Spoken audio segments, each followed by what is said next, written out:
Bismillahirrahmanirrahim. Elhamdülillahi Rabbil alemin. Ve sallallahu ala Muhammedin ve alihi tahirin. Ve la'nu daimu ala a'daihim ecma'in. Mübarək Ramazan ayının 8-ci günün duasında bəndə Allahdan istəyir və deyir ki, Allahumma rzuqni fihi rahmetəl eytami və it'amət ta'am.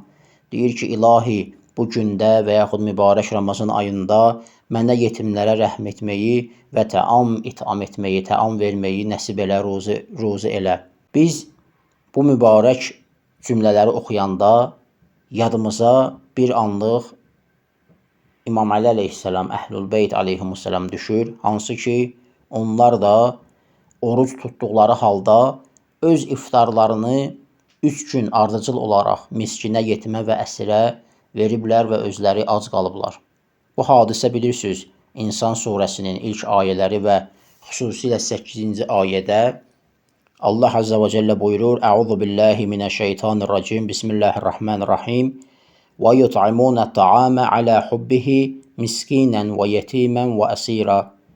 Sadaqallahul aliyyul azim. Deyir ki, öz təamlarını miskinə, yetimə və əsirə verdilər. Uşaqları İmam Həsən, İmam Hüseyn əleyhissalam xəstələnmişdi, nəzr edilmişdi və 3 gün ardıcıl olaraq qapıya yetim, əsir, miskin gəlir və öz təamlarını onlara verirlər. Ki bu həm şiə, həm də sünni təfsirçilərində gəlib, təfsir kitablarında gəlib. Alə hubbihi sözünə diqqət edin. Burada deyiblər ki, alə hubbidən məqsəd alə hubbihi. Yəni bəzilər deyiblər ki, məqsəd təamın özüdür. Yəni özləri təama əlaqələri, rəğbətləri, sevgiləri olduqları halda. İkincisi ithamdır, yəni təam verməyə, ehsana sevgiləri, rəğbətləri olduğu halda və yaxud da Allah sevgisi mənasında. Hər bir halda hər üçü də mümkündür olsun. Yəni oruç tutan insan rəğbəti var ki, təam yesin və həmçinin də itham etmək, ehsan vermək, zaten Əhlülbeyt əleyhissalam məşhurdur, bir sifətlərindən də budur, ehsan edərdilər və Allah sevgisi də elə ən yüksək həddə Peyğəmbər və Əhlülbeytdə olub əleyhissalam. Burada diqqət ediləsi bir məsələ var. O da budur ki, alə hubbihi sözünü biz eşidən kimi bir anlıq yenə zehnimiz başqa bir Quran ayəsinə gedir. Hansı ki, Allah Azze və Cəllə Qur'an-ı Kərimdə bir ayədə buyurur ki, Lən tənəlul birra həttə tunfiqu mimmə tuhibbun və mə tunfiqu min şeyin fə innəlləhə bihi alim. Sadaqallahul aliyyul azim. Allah Azze və Cəllə buyurur ki, siz yaxşılığa çatmazsınız sevdiklərinizdən infaq edənə qədər. Sevdiklərinizdən infaq etməyincə siz yaxşılığa çatmazsınız. Və o şeyi ki, infaq edirsiniz, Allah ona alimdir, Allah onu əlimdir, onu bilir. Narahat olmayın, qarşılığını da Allah Azze və Cəllə verər.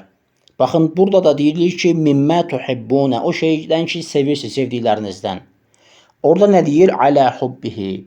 Deməli, insan bu ayə bizə öyrədir ki, insan sevdiyindən ehsan etməlidir. Sevdiyindən ehsan etmək bu mənaya gəlir ki, yəni misal üçün bir insanın evində, əynində bir köynək var, 5-6 aydır, 1 ildir geyinir və gedir bir dənə təzə köynək alır. Təzə köynəyi sevər yoxsa əynindəkini? Yəqin ki, bəyənib aldığı təzə köynəyi sevər. Çünki onu da bəyənib bunu da, amma təzə aldığı nədir? Təzədir. Köhnəsini vermir, təzəsini əta eləyir.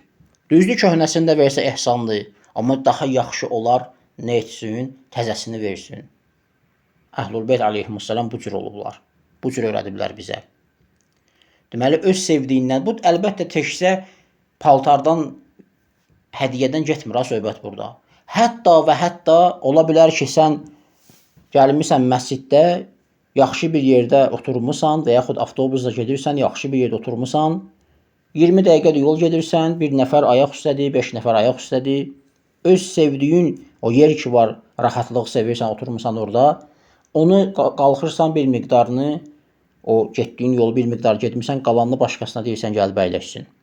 Mən şəxsən özüm bir dəfə belə bir halla rastlaşdım. Heç zahiri qiyafəsindən dindar kimi görünməyən bir nəfər ayağa qalxdı. Dedi ki, yolu yarıya qədər mən oturmuşam, yarıdan sonra sən gəl əyləş.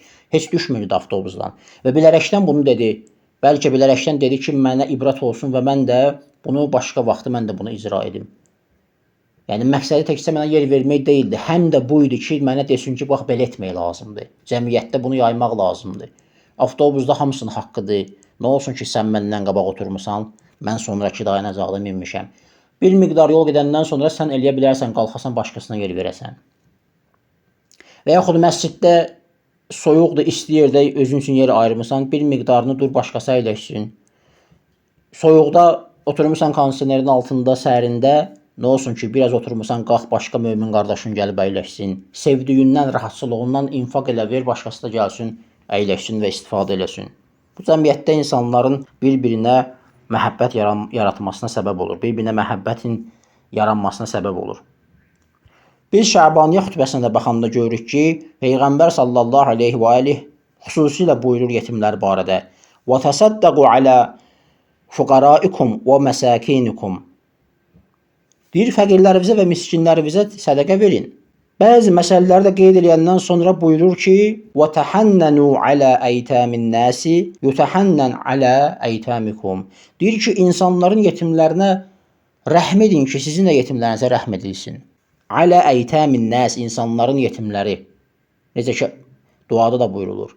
Yetimlərə rəhm etməyi deyir mənə, nəsib elə. Burada da deyilir ki, insanların yetimlərinə rəhm edin ki, sizin yetimlərinizə də rəhm etsinlər.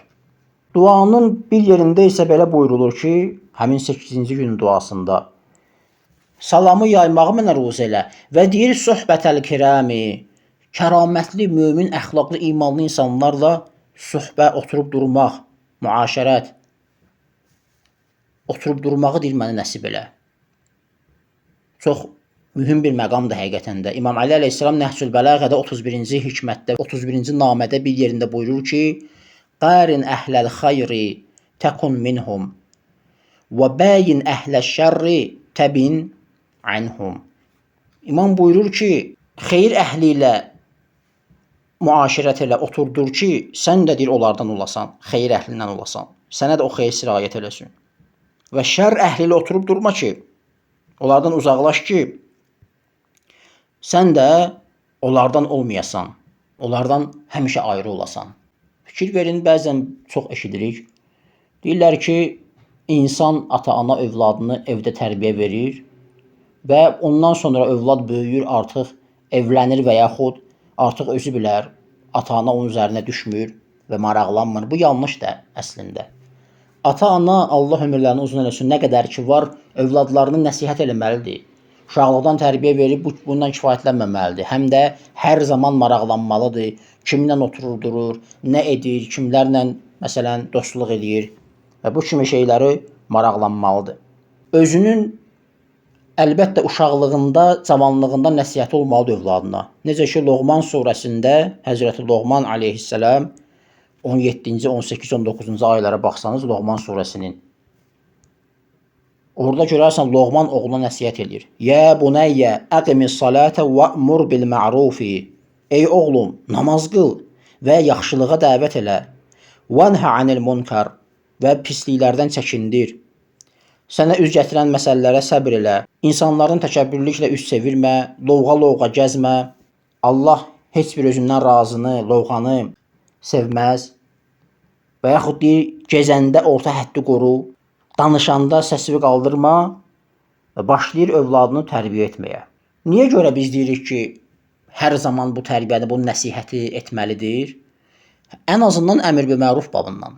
Ümumiyyətlə cəmiyyətdə, ailədə, insanlar arasında dürüstlük, ədalət, haqq bərqərar olsun deyə insanlar yaxşılığa əmr edirlər, pisliklərdən çəkindirirlər. Və bunun da yaş həddi yoxdur ki, uşaq 17 yaşına çatdısa, boşluqla lazım deyil və yaxud 20 yaşda və yaxud 40 yaşında yox. Hətta 50 yaşlı kişini də əmr bi məruf edirlər. Görürsən ki, pis iş görür, pislikdən çəkindirirsən. O övlada həm ata-anası əmr bi məruf edir, həm də başqa insanlar. O ata-ana həm öz övladına əmr bi məruf edir, həm də başqa insanlara. Və də yaş həddi, zaman, məkan məhdudiyyəti yoxdur. Pislik edir, pisliklərdən çəkindirirsən, yaxşılığa onu dəvət edirsən. Bu cəmiyyətdə yayılsa xüsusi bir mövzudur. Bu barədə xüsusi qurumlar olmalıdır. Bu barədə xüsusi müəssisələr olmalıdır. İnsanlar var gücləri ilə çalışmalıdırlar buna.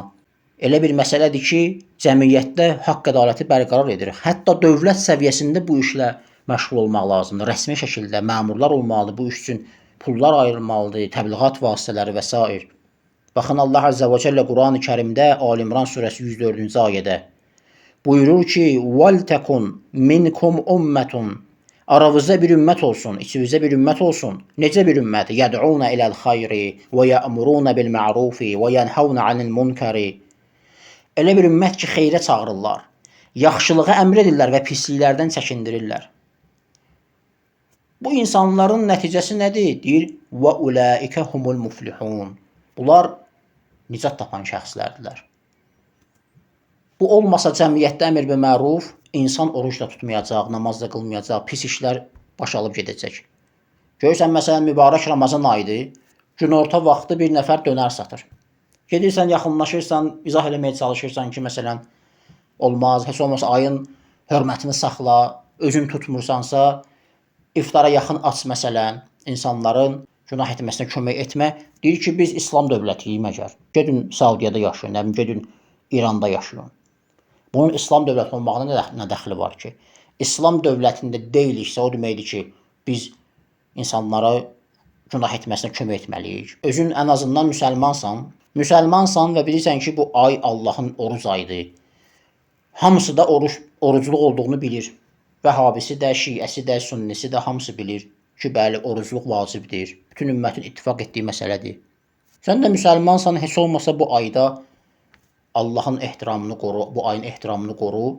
Ən azından Allaha şükür edirsən də, söz düşəndə müsəlmansan, Allahın nemətlərinə şükür edirsən. Biraz da Allaha hörmət elə, bir ay məsələn saxla işvi və yaxud iftara yaxın aç o dönərxananı.